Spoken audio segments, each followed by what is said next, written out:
If you've seen a praying mantis, you may have noticed how little it moves. Mantids are a lot like sloths.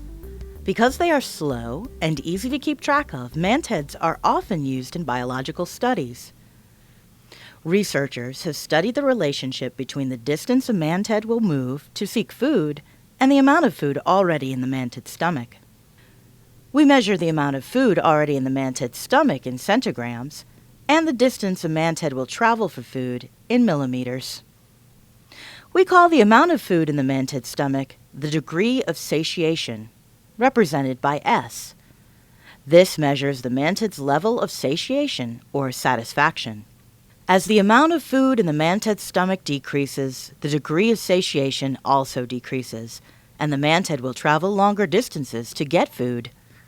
When we move food closer and closer to a mantid, the distance at which a mantid begins to move towards the food is called the maximal distance of reaction, which we label as R.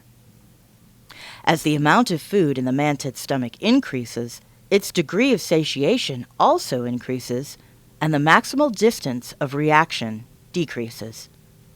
The mantid's hunger is so satisfied, the mantid is less willing to travel to get food.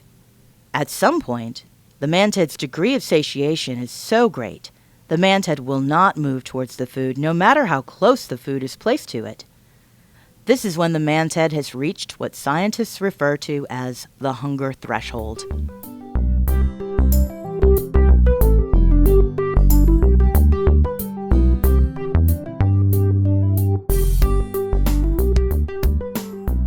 Researchers have observed the amount of food in a mantid's stomach over time in order to calculate how fast a mantid digests its food.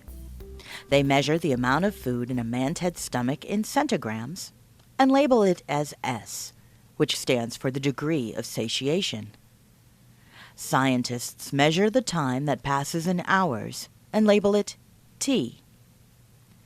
After a mantid has eaten its fill, as time passes, the amount of food in a mantid's stomach decreases. By combining the measurements from many mantids, biologists have a fairly accurate picture of how fast mantids digest their food.